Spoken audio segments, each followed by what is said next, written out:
깨닫지 못하는 사람은 멸망하는 짐승 같도다. 오늘 제목이 이제 깨닫지 못하는 인생이라는 제목으로 이제 말씀을 전할 텐데요. 깨닫지 못하는 인생. 자, 거기 바로 앞에 우리는 깨닫는 사람은 어떤 사람이에요? 깨닫는 사람은 존귀한 사람입니다.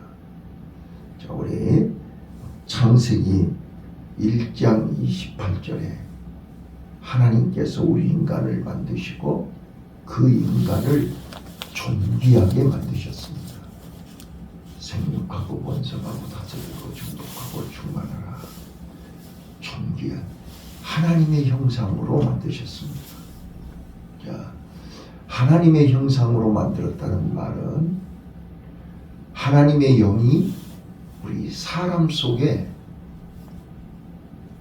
넣어주셨다.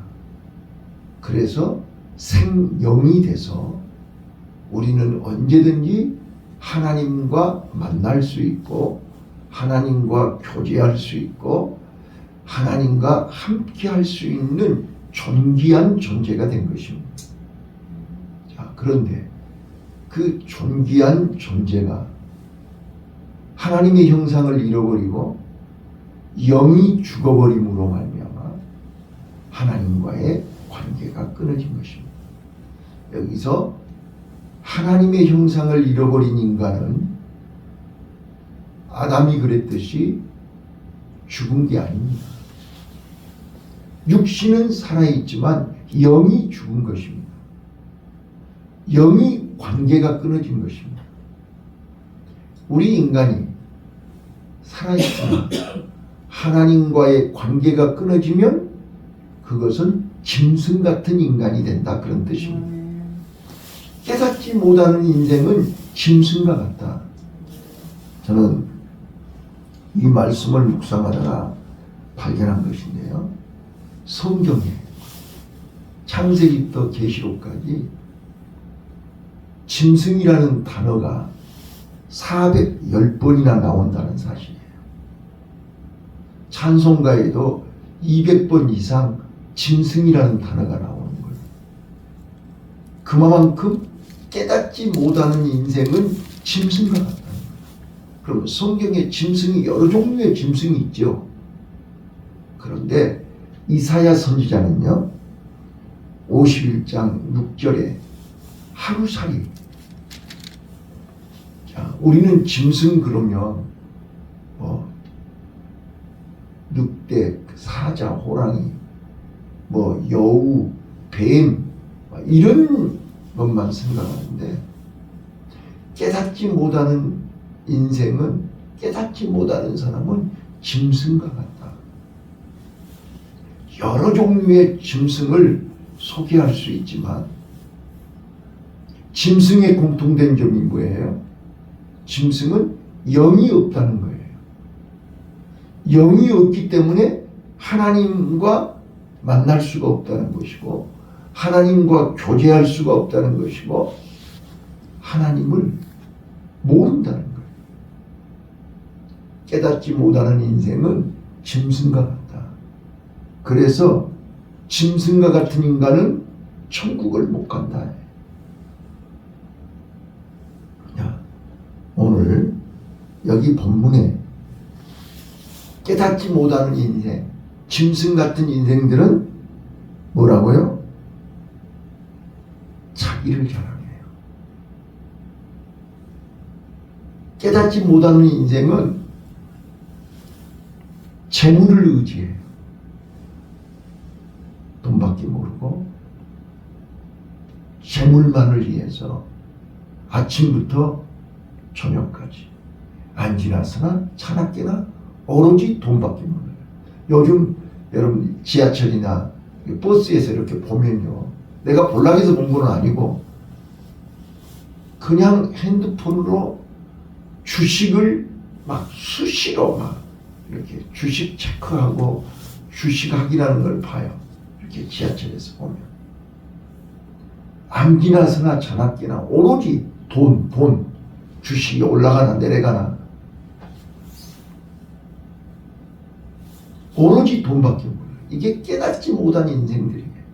그래서 성경은 누가복음에서 누가복음 12장 16절로 19절에 어리석은 부자를 얘기합니다.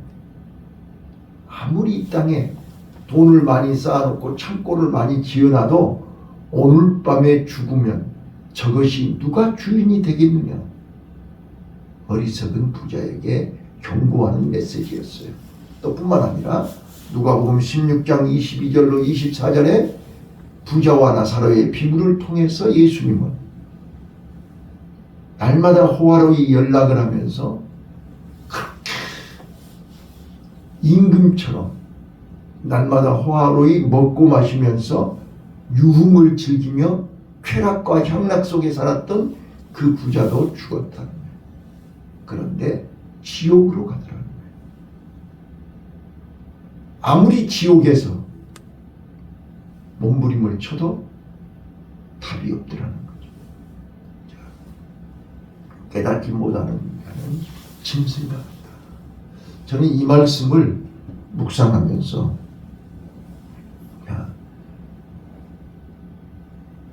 우리는 하루살이 같은 인생. 깨닫지 못하는 인생은 구원받지 못하고 천국 가지 못한다.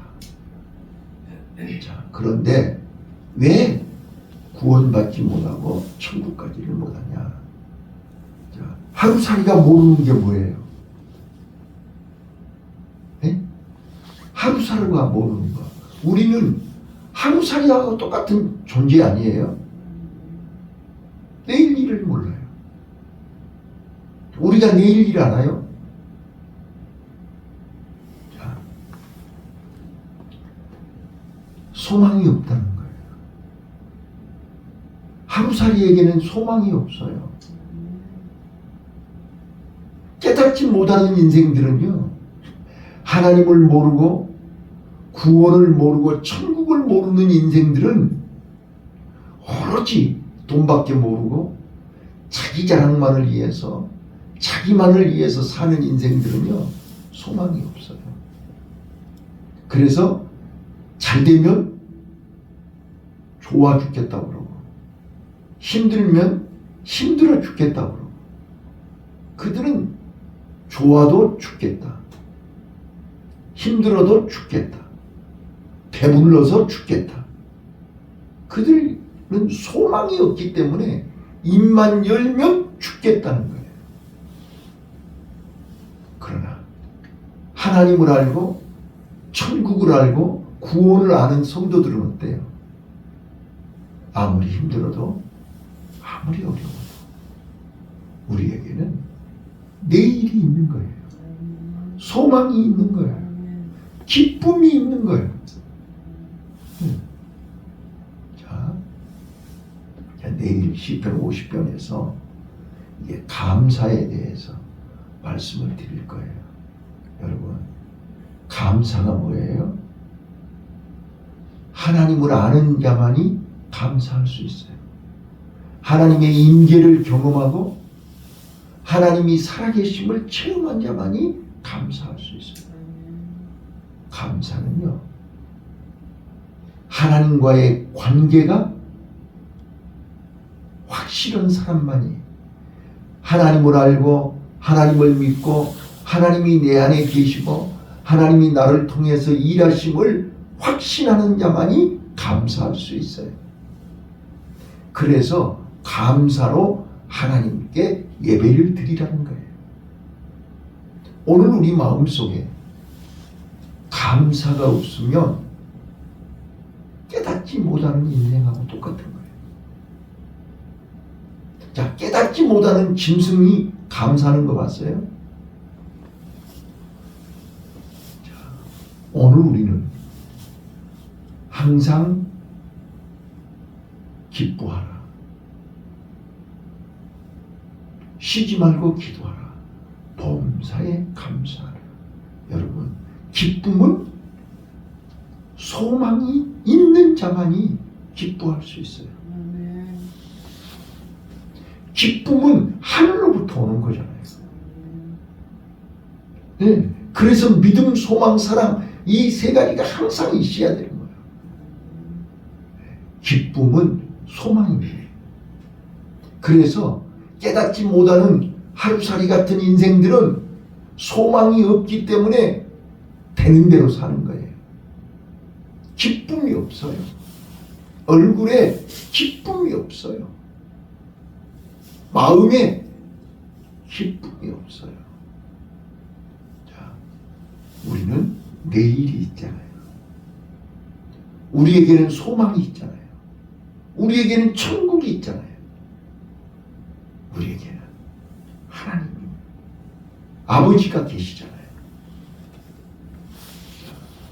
오늘 우리는요, 나는 누구인가? 자기의 정체성이 분명해야 된다. 나는 누구로 살아야 되는가? 내가 구원받은 하나님의 자녀가 맞으면 나는 이제부터 구원받은 하나님의 자녀답게 살아야 된다. 하나님의 자녀답게 사는 것이 뭐예요? 감사하면서 사는 거예요. 기뻐하면서 사는 거예요. 기도하면서 사는 거예요. 예, 이게 성도의 삶이라고 말해요. 그런데 하나님의 형상을 잃어버리고 본분을 잃어버린 자는요, 놀라운 사실을 발견했어요. 하나님이 나와 여러분을 왜 부르셨어요? 왜 구원해 주셨어요? 세상 사람들은 아무리 복을 주고 건강하게 하고 가정이 평안하게 하고 사업이 잘되게 하고 아무리 부유하게 해줘도 그들은 하나님께 영광을 돌리지 않고 자기가 잘해서 했다고. 하나님께 절대로 영광을 돌리지 않아요. 이게 깨닫지 못하는 인생이라니까요. 그런데 우리는 아무것도 없잖아요. 아무것도 없는 상태에서 하나님이 부르셨잖아요. 연약하고 부족한 상태에서 하나님이 불러서 채워주셨기 때문에 하나님께 감사한단 말이에요. 하나님께 영광 돌린단 말이에요. 그래서 하나님이 우리를 구원하신 것은 하나님께 온전히 영광 돌리라고요. 하나님께 온전한 예배를 드리라고요. 하나님께 온전한 감사를 드리라고요. 하나님이 우리를 구원하셨다고요. 그래서 로마서 12장 1절에 너희는 너희 몸을 거룩한 산 제사로 드리라. 이 일을 위해서 하나님이 우리를 부르셨다니까요. 근데 우리는 내가 해야 할 일을 깨닫지 못하고 예배하는 일에 짜증을 내고 예배하는 일을 귀찮게 생각하고 예배하는 일을 기뻐하지 않으면 우리는 깨닫지 못하는 인생하고 다를 바가 뭐가 있냐고 말이에요. 오늘 우리는요, 예배가 뭐 하는 거예요? 하나님 만나는 거죠. 예배가 뭐 하는 거예요? 하나님을 기쁘시게 하는 거예요. 야, 우리가 예배 드리러 와가지고 하나님을 기쁘시게 하고 영광 돌리는 게 아니라 상처를 받았네, 시험 들었네, 예배 때문에 힘드네. 이거는 마치 명절에 식구들이 만나서 싸우는 것하고 다를 거 없잖아요. 명절에 식구들끼리 만나서 다투는 것하고 뭐가 다르냐. 예배는 하나님을 기쁘시게 하는 것입니다. 예배는 하나님이 나를 찾고 부르신 거라고. 근데 뭐 때문에 나를 찾고 부르신 거예요? 원망하라고요? 불평하라고요? 울고불고 싸우라고요? 아니잖아요. 하나님이 그동안 베풀어 주신 은혜에 감사하는 거잖아요. 맞아요? 예배는 감사예요. 예배는 하나님이 베풀어 주신 은혜에 보답하는 거잖아요. 그래서 하나님이 한 주간 동안 지금까지 나와 함께 하시고 나를 지켜주시고 나에게 베풀어 주신 은혜에 보답하고 감사한 거예요. 그래서 감사가 넘치는 예배가 하나님이 기뻐 받으시는 예배라니까요. 자, 이런 예배를 드릴 수 있는 것은 우리는 소망이 있기 때문입니다. 내일이 있기 때문입니다. 하루살이 같은 인생은 내일이 없어요. 내일을 몰라요. 그래서 오늘 먹고 죽으면 끝이라고 그래요. 이건 짐승 같은 인간들이에요. 두 번째요. 자, 하루살이가 모르는 건 뭐예요? 불을 몰라요. 죽음을 몰라요. 자, 여러분 봐봐요. 우리 여름밤에 불 켜놓으면 벌레들이 막 달라들지요. 그러면 거기 불에 부딪혀가지고 죽지요. 그래요, 그래요. 하루살이면요, 불을 보면 달라들어요. 저 죽을 줄 모르고 달라들어요. 죽음을 모르기 때문이에요. 자, 우리는 죽음을 알잖아요. 어떻게 죽어야 되는지 알잖아요. 응? 몰라요? 우리가 어떻게 죽어야 천국 가는지, 어떻게 죽는 것을 하나님이 원하시는지 세상 사람들은요, 깨닫지 못하는 짐승 같은 인간들은요, 돼지는요, 실컷 먹고 살찌면 죽는 거예요. 도살장에 가는 거예요. 자, 그러나 우리는 성도의 죽음은 어떤 죽음이에요? 하나님이 기대하시고 원하시는 죽음은 어떤 죽음이냐고요? 주님의 영광을 위해서, 주님의 이름을 위해서, 하늘나라를 위해서 죽기를 원하시는 거 아니에요? 그래서 사도 바울이 세상 것 모든 것 다 내려놓고 십자가 지고 죽지 않았어요? 베드로가 십자가를 거꾸로 메고 죽지 않았어요? 주님이 원하시는 죽음은 십자가를 지는 거라고요. 너희가 나를 따라오려거든 자기를 부인하고 십자가를 지고 오라는 했잖아요. 십자가가 없는 죽음은 무의미하는 거예요. 십자가가 없는 죽음은 요단강을 건너가지 못해요. 십자가가 없는 죽음은 짐승하고 똑같아요. 그런데 오늘 우리 성도들이 사단에게 속아요. 이 땅에서 잘 먹어야 돼. 이 땅에서 성공해야 돼. 이 땅에서 돈 벌어야 돼. 이거는 마귀야. 이게 속는 거예요. 자, 성공이 나쁜 거 아니에요. 돈이 나쁜 거 아니라니까요. 잘 먹고 잘 사는 게 나쁜 거 아니에요. 그런데 이 땅에서 성공하고 잘 먹고 잘 살면 하나님하고 멀어지기 때문에 그러는 거예요. 그래서 하나님은 내려놓으라는 거예요. 내려놓으면 하나님하고 가까워질 수밖에 없어요. 하나님은 여러분과 내가 이 땅에서 잘 돼가지고 세상으로 멀리 멀리 가는 것을 원하지 않는다는 거예요. 하나님은 힘들고 어렵지만 하나님 앞에 날마다 가까이 오기를 원하신다. 이걸 알아들으셔야 돼요. 오늘 우리는요, 하루살이는 뭘 모른다? 불을 몰라요. 죽음을 몰라요. 그렇기 때문에 불 속으로 들어가는 거예요. 죽을 줄 알면서도 들어가는 거예요.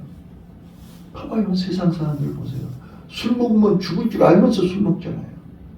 담배 피면 죽을 줄 알면서 담배 피잖아요. 마약하면 죽을 줄 알면서 마약하잖아요. 그렇게 못하게 해도 숨어가면서 숨어서 오잖아요. 그러다가 죽잖아요.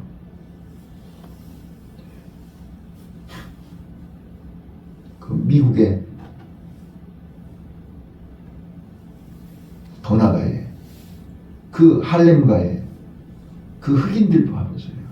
마약을 해가지고 홍아롱알 해가지고 길거리에서 쓰러져가지고 죽어가면서도 그들은 마약을 해요.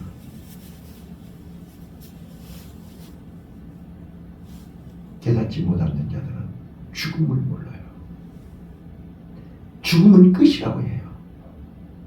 그러나 성경은 분명히 우리에게 말해요. 죽은 후에 심판이 있다는 거예요.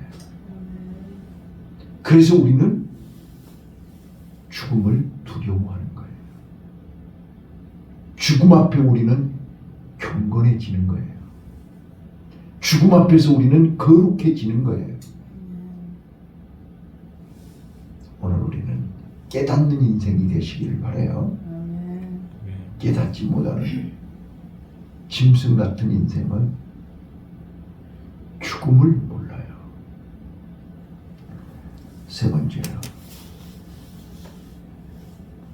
짐승은요, 아무리 이쁘고 아무리 귀엽고 아무리 좋아해도 우리 인간을 귀찮게 해요. 자, 애완견, 자, 애완동물 이쁘죠? 귀여워요. 그러나 그것들은 우리 인간을 힘들게 해요. 하루살이 우리에게 유익한 동물인가요? 네? 인간들에게 귀찮은 존재예요. 자, 깨닫지 못하는 인생은 사람에게도 유익하지가 않을 뿐만 아니라 하나님에게도 차라리 나지 아니하였으면 좋을 뻔했다 그래요. 예수님이 그랬잖아요. 가룟 유다를 향하여 차라리 나지 아니하였으면 좋을 뻔했다. 짐승 같은 인간들은요, 주변 사람들을 힘들게 해요. 피해를 줘요. 네. 푸시킨이 얘기했잖아요. 사람은 세 종류의 사람이 있다고요. 꿀벌과 같이 유익한 사람이 있는가 하면 개미와 같이 있으나마나 거미와 같이 있어서는 안 될 그런 인생. 어두운 데서 함정을 파놓고 그물을 쳐놓고 눈먼 한눈 팔고 깨닫지 못하고 비틀거리는 사람들 등쳐먹는, 피를 빠는, 죽이는 그런 인생. 자, 오늘 저는 그래서 솔로몬은 인생 무상에 대해서 어제도 말씀드렸지만 우리 인간은 깨닫지 못하는 인생, 에덴 동산을 쫓겨난 인생, 죄악 가운데 있는 인생은 인생이 무상합니다. 허무합니다. 아무 소망이 없습니다. 그러기에 하나님은 우리를 존귀한 존재로 만드셨습니다. 허무한 인생이 존귀한 인생으로 바뀌려면 어떻게 해야 됩니까?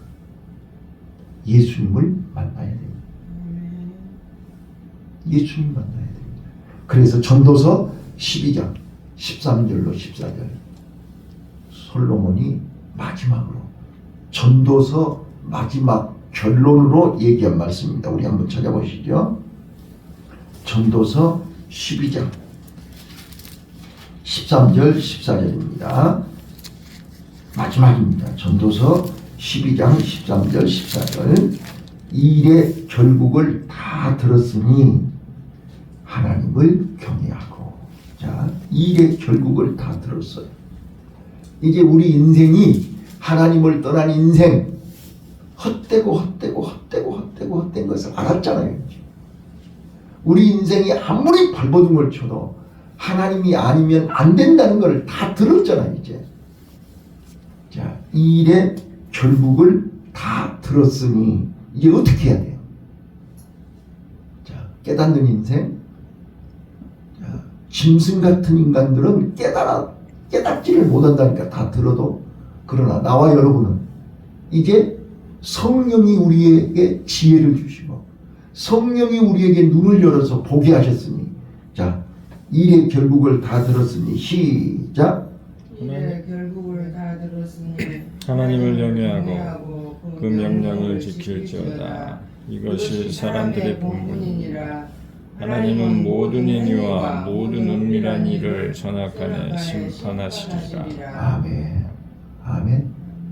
자, 하나님이 다 모든 행위와 모든 은밀한 일을 선악간에 심판하신다.